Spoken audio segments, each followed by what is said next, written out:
नमस्कार विद्यार्थी मित्रांनो, रिव्हर्स UPSCच्या PIB लेक्चर सिरीजमध्ये आपल्या सर्वांचं सहर्ष स्वागत. आज आपण 22 जून 2026चे प्रेस रिलीजेस पाहणार आहोत.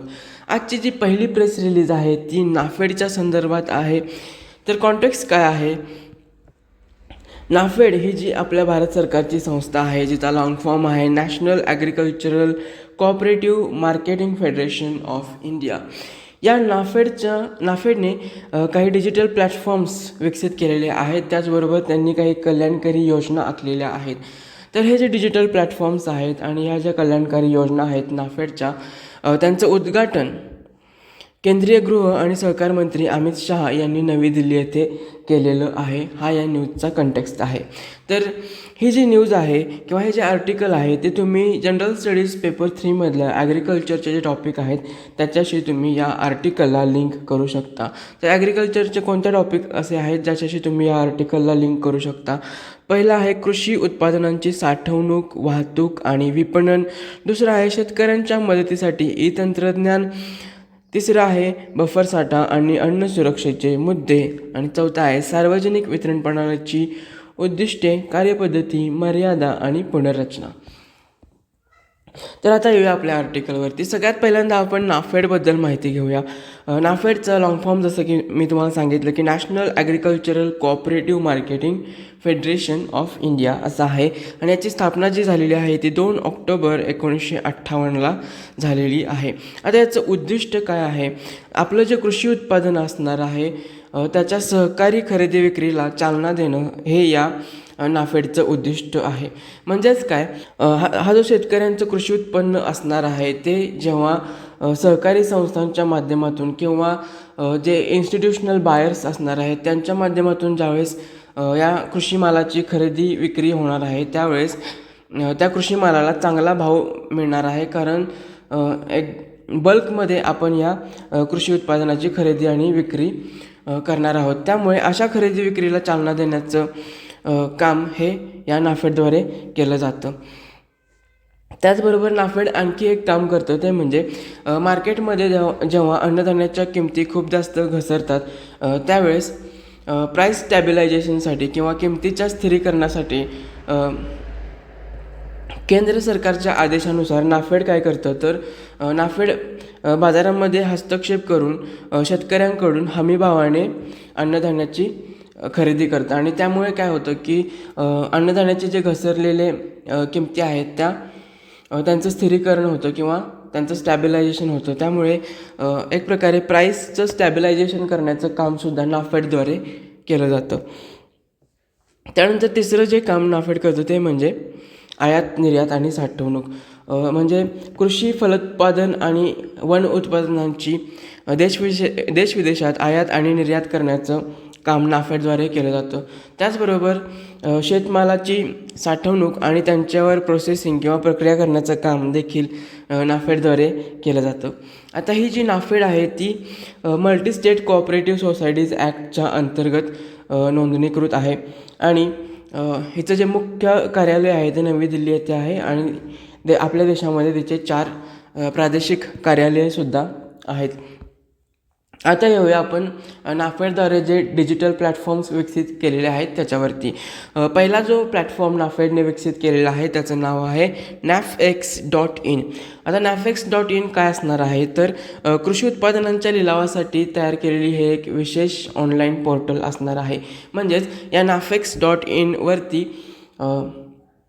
कृषी उत्पादनांचा ऑनलाईन लिलाव होणार आहे.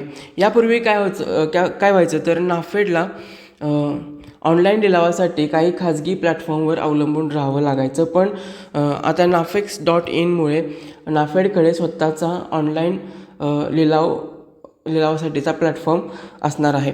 आता ह्या ऑनलाईन लिलावामुळे काय होणार आहे तर एकतर मानवी हस्तक्षेप नसल्यामुळे पारदर्शकता येणार आहे लिलावाच्या प्रक्रियेमध्ये. दुसरी गोष्ट म्हणजे जे अनावश्यक दलाली आहे ती कमी होणार आहे. त्याचबरोबर या NAFEX.in वरती देशभरातून ज्या सहकारी संस्था आहेत किंवा इन्स्टिट्यूशनल बायर्स आहेत ते या खरेदी विक्रीमध्ये सहभागी होऊ शकणार आहेत. आणि त्यामुळे सहभागीदारांची संख्या वाढल्यामुळे ही जी बिडिंग आहे ती स्पर्धात्मक बिडिंग होणार आहे आणि त्यामुळे शेतकऱ्यांच्या कृषी उत्पादनाला चांगला भाव इथे मिळणार आहे. आता या NAFEX.in पोर्टलचं उद्दिष्ट काय असणार आहे, तर जसं की आपण पाहिलेलं आहे की जी पारंपरिक लिलाव प्रक्रिया आहे त्यामध्ये पारदर्शकता, कार्यक्षमता आणि डिजिटल सुलभता आणणं हे या NAFEX.inचं उद्दिष्ट असणार आहे. आणि याचा फायदा स्वाभाविकच जे सगळे स्टेक होल्डर्स आहेत त्यांना होणार आहे.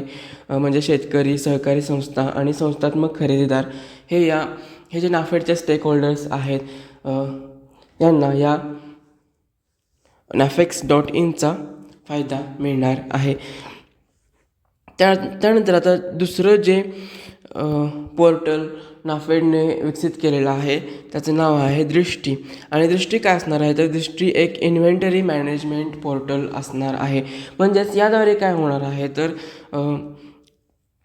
देशभरामध्ये नाफेडच्या अंतर्गत येणारी जी गोदाम आहेत त्या गोदामांमध्ये असलेले जे कडधान्य आहेत किंवा गळीत धान्य आहेत किंवा इतर अन्नधान्य आहेत यांच्या रिअल टाईम साठवणुकीवर आणि उपलब्धतेवर देखरेख ठेवता येणार आहे. म्हणजेच काय होणार आहे, तर नाफेडच्या अंतर्गत येणारे जे गोदामं आहेत त्या गोदामांमध्ये किती प्रमाणामध्ये माल साठवण्यात आलेला आहे, तिथे अतिरिक्त साठवणूक झालेली आहे किंवा त्या गोदामांमध्ये जे स्टोरेज आहे ते कमी झालेलं आहे का, तर त्यानुसार आपण डिसिजन घेऊ शकतो की तो जो अतिरिक्त माल साठवलेला आहे तो आपण फर्स्ट इन फर्स्ट आउट तत्वावरती लवकर बाहेर काढू शकतो.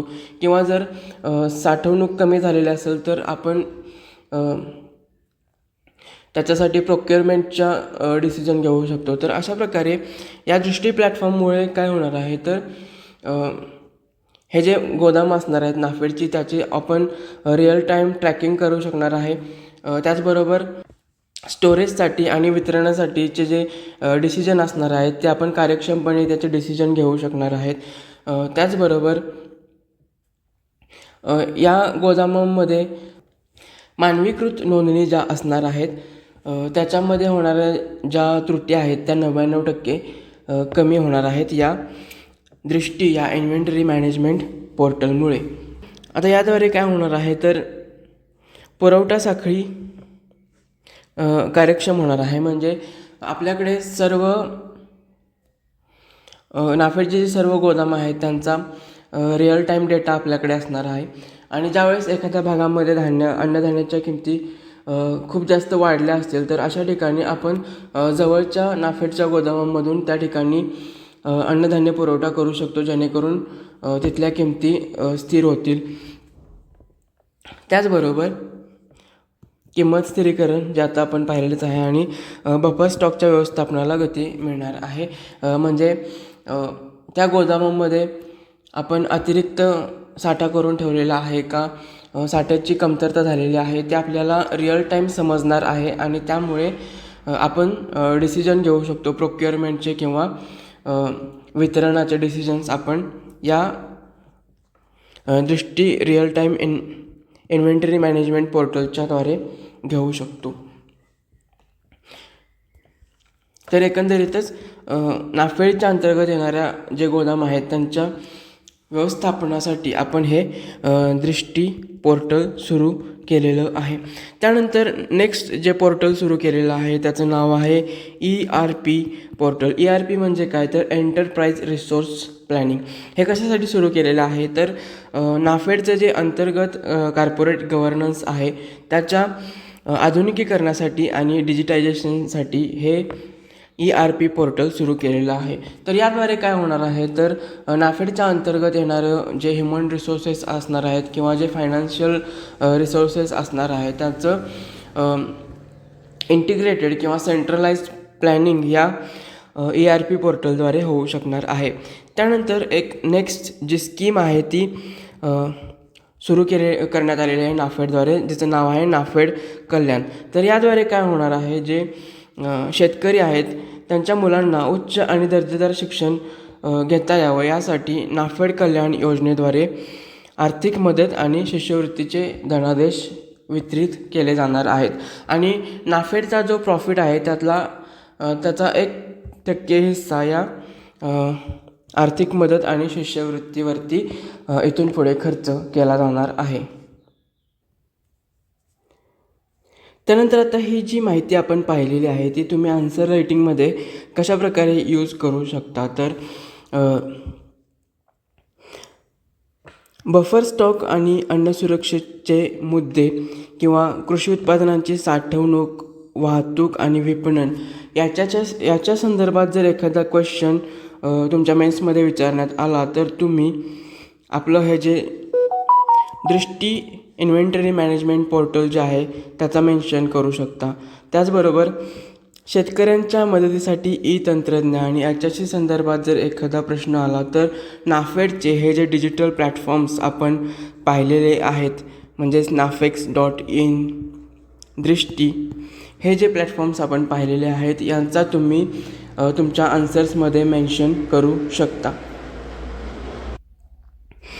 त्यानंतर दुसरी जी प्रेस रिलीज आहे ती म्हणजे आसाममधील भाषा तंत्रज्ञान आणि बहुभाषिक नवोपक्रमासाठी डिजिटल इंडिया भाषिणी डिव्हिजन आणि Assam innovation and startup foundation म्हणजेच AISF यांच्यामध्ये एक मेमोरँडम ऑफ अंडरस्टँडिंग किंवा सामंजस्य करार झालेला आहे. या संदर्भात ही दुसरी प्रेस रिलीज आहे.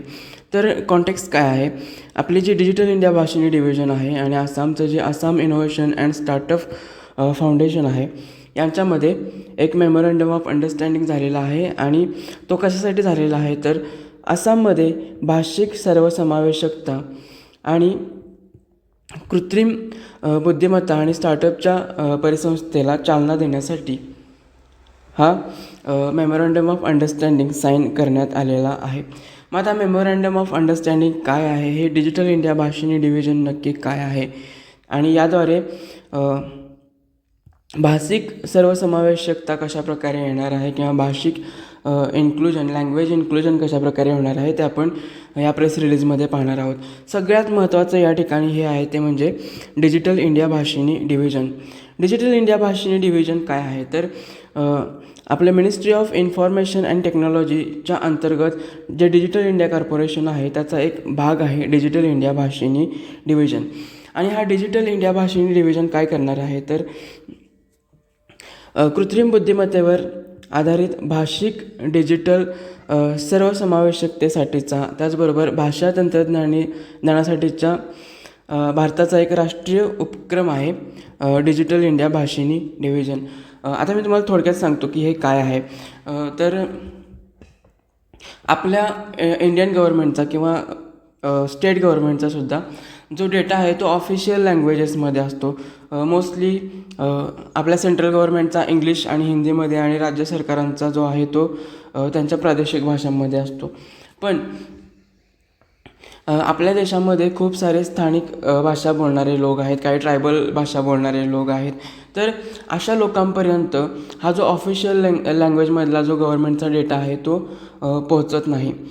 हे जे इंग्लिश किंवा हिंदी बोलणारे जे लोक आहेत ते जास्तीत जास्त 50% असतील, पण उरलेले जे लोक आहेत ते स्थानिक भाषा बोलणारे लोक आहेत आणि त्यांच्यापर्यंत गव्हर्नमेंटचा हा जो डेटा आहे तो पोहोचत नाही किंवा गव्हर्नमेंटच्या ज्या स्कीमची जी माहिती आहे ती त्या लोकांपर्यंत पोहोचत नाही.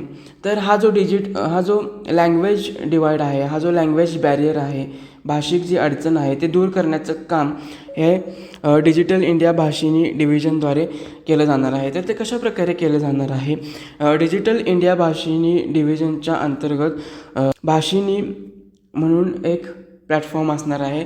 हा जो भाषिणी प्लॅटफॉर्म आहे तो एक AI बेस्ड लँग्वेज प्लॅटफॉर्म आहे. हा प्लॅटफॉर्म काय करणार आहे तर गव्हर्नमेंटच्या ज्या वेगवेगळ्या वेबसाईट्स असणार आहेत या वेबसाईटसोबत हा जो भाषिणी प्लॅटफॉर्म आहे तो इंटिग्रेट होऊ शकणार आहे. आणि ज्यावेळेस हा जो भाषिणी प्लॅटफॉर्म आहे तो गव्हर्नमेंटच्या वेबसाईटसोबत इंटिग्रेट होणार आहे त्यावेळेस गव्हर्नमेंटच्या वेबसाईटवरती ऑफिशियल लँग्वेजमध्ये अवेलेबल असलेला जो डेटा आहे तो डेटा हा जो भाषिणी प्लॅटफॉर्म आहे त्या डेटाला स्थानिक भाषांमध्ये ट्रान्सलेट करणार आहे. त्यामुळे हे जे स्थानिक लोक आहेत, स्थानिक भाषा बोलणारे जे लोक आहेत ते आपली भाषा निवडून त्या वेबसाईटवरून गव्हर्मेंटची जी माहिती आहे ती आपल्या भाषेमध्ये मिळवू शकतात. अशा प्रकारे गव्हर्मेंट आणि स्थानिक भाषा बोलणारे लोक यांच्यामध्ये जो लँग्वेज बॅरियर आहे ते तोडण्याचं एक प्रकारचं काम डिजिटल इंडिया भाषिणी डिव्हिजन आणि त्याच्या अंतर्गत येणारा जो भाषिणी प्लॅटफॉर्म आहे त्याच्याद्वारे केलं जात आहे. आता तुम्हाला क्लिअर झालं असेल की हा भाषिणी प्लॅटफॉर्म किंवा डिजिटल इंडिया भाषिणी डिव्हिजन काय आहे आणि त्याचं काम काय आहे. तर आपण पुढे बघूया. तर डिजिटल इंडिया भाषिणी डिव्हिजनचा जे मुख्य केंद्र आहे national hub for language technology याच्या माध्यमातून हा जो भाषिणी प्लॅटफॉर्म आहे तो गव्हर्मेंट वेबसाईट्सना किंवा जे गव्हर्मेंटचे जे पोर्टल्स आहेत त्यांना किंवा गव्हर्मेंटच्या ज्या वेगवेगळ्या संस्था आहेत त्यांना भारतीय भाषांमध्ये स्पीच आणि टेक्स्टच्या स्वरूपामध्ये AI सेवा उपलब्ध करून देणार आहे. आणि त्या सेवा कशा प्रकारे असणार आहेत हे मी तुम्हाला आत्ताच एक्सप्लेन केलेलं आहे.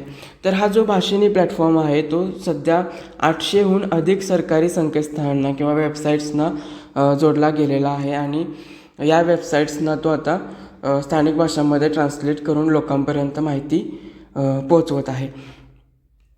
आणि त्याचबरोबर आतापर्यंत 15 दशलक्ष म्हणजेच 1.5 कोटीपेक्षा जास्त इन्फरन्सेस म्हणजेच AI रिस्पॉन्सेस आत्तापर्यंत या प्लॅटफॉर्मने जनरेट केलेले आहेत. हा जो भाषिणी प्लॅटफॉर्म आहे तो लँग्वेज ट्रान्सलेट करण्याबरोबरच एक AI चॅटबॉट म्हणून सुद्धा काम करू शकतो. म्हणजे वेबसाईटवरतीच तुम्ही याला चॅटबॉट म्हणून इन्स्टॉल करू शकता आणि हा जो चॅटबॉट असणार आहे तो स्थानिक भाषांमध्ये क्वेरीज घेणार आहे आणि त्या क्वेरीजचे आन्सरसुद्धा स्थानिक भाषांमध्ये देणार आहे. तर अशा प्रकारच्या जवळपास 1.5 लाख क्वेरीज या भाषिणी प्लॅटफॉर्मने आत्तापर्यंत हँडल केलेल्या आहेत. आता याची दुसरी संस्था आहे म्हणजे Assam innovation and startup foundation, ज्याच्यासोबत आपला जो डिजिटल इंडिया भाषिणी डिव्हिजनने जो मेमोरंडम ऑफ अंडरस्टँडिंग साईन केलेला आहे ज्या संस्थेसोबत ती म्हणजे AISF. ही संस्था काय आहे तर आसाम सरकारच्या इनोव्हेशन इन्क्युबेशन अँड स्टार्टअप्स विभागाअंतर्गत नोंदणीकृत असलेली सेक्शन 8 कंपनी आहे AISF. त्यानंतर आता आपण येऊया हा जो मेमोरंडम ऑफ अंडरस्टँडिंग किंवा सामंजस्य करार या 2 विभागांमध्ये जो साईन झालेला आहे त्याच्यावरती. तर भाषिणी राज्यम या उपक्रमाच्या अंतर्गत या दोन्ही संस्था ज्या आहेत त्या भागीदारी करणार आहेत आणि त्याद्वारे काय होणार आहे तर आपल्या भाषिणीचं जो लँग्वेज टेक्नॉलॉजी स्टॅक असणार आहे तो AISF सोबत जोडला जाणार आहे. त्या AISFच्या वेबसाईटशी इंटिग्रेट केला जाणार आहे आणि त्यामुळे काय होणार आहे AISFद्वारे ज्या दिल्या जाणाऱ्या ज्या डिजिटल सेवा आहेत किंवा कार्यक्रम आहेत किंवा पोर्टल्स आहेत ते स्थानिक लोकांना त्यांच्या स्थानिक भाषेमध्ये ॲक्सेस करता येणार आहे. स्थानिक लोकांना मल्टीलिंग्वल ॲक्सेस या AISFच्या प्लॅटफॉर्मवरती भेटणार आहे. आता हे भाषिणी राज्यम इनिशिएटिव्ह किंवा उपक्रम काय आहे तर भाषिणी राज्यम या उपक्रमाच्या अंतर्गत आपली जी डिजिटल इंडिया भाषिणी डिव्हिजन आहे आणि जे वेगवेगळे स्टेट युटीज आहेत हे एकत्र येऊन ते स्टेट किंवा युटीचे जे वेबसाईट्स आहेत किंवा पोर्टल्स आहेत ते स्थानिक लँग्वेजमध्ये त्यांचं ट्रान्सलेशन करण्याचं काम या भाषिणी राज्यम या उपक्रमाच्या अंतर्गत केलं जात आहे. त्यानंतर डिजिटल इंडिया भाषिणी डिव्हिजनची जी लँग्वेज ट्रान्सलेशन APIs आहेत ते आसाम सरकारच्या प्रादेशिक आणि अधिकृत प्लॅटफॉर्मवर समाविष्ट केले जाणार आहे जसे की मी तुम्हाला सांगितलेलं आहे. आणि त्यामुळे काय होणार आहे की ज्या लोकांना इंग्लिश समजत नाही ते लोक आसाम सरकारच्या डिजिटल सेवांचा लाभ घेणार आहेत. त्यानंतर आता आसामी भाषेसह आसाममध्ये बोलल्या जाणाऱ्या ज्या इतर ट्रायबल लँग्वेज आहेत त्या भाषांमधील भाषांतराचा दर्जा सुधारण्यासाठी आपण काय करणार आहे तर मशीन लर्निंग आणि युजर फीडबॅक लूप्सचा वापर करून प्रादेशिक बोलीभाषा आणि भाषिक बारकावे आत्मसात करण्यासाठी डिजिटल इंडिया भाषिणी डिव्हिजन एक AI मॉडेल्स विकसित करणार आहे. आणि त्याचबरोबर ग्रामीण आणि निम शहरी भागातील लोकसंख्येला तंत्रज्ञानाचा वापर करणं सोपं व्हावं किंवा गव्हर्नमेंटच्या ह्या ज्या वेबसाईट आहेत त्यावरून माहिती घेणं इझी व्हावं यासाठी व्हॉईस बेस्ड डिजिटल सर्व्हिसेस विकसित केले जाणार आहेत. म्हणजेच काय तर तुम्ही तुमच्या लँग्वेजमध्ये व्हॉईस बेस्ड कमांड गव्हर्नमेंटच्या वेबसाईटवरती देऊ शकता आणि तुमच्याच भाषेमध्ये हा जो भाषिणी प्लॅटफॉर्म आहे तो तुम्हाला त्या कमांडचा आन्सर प्रोव्हाइड करणार आहे. तर आता ही जी माहिती आहे त्याचा यूज आपण कुठे करणार आहे.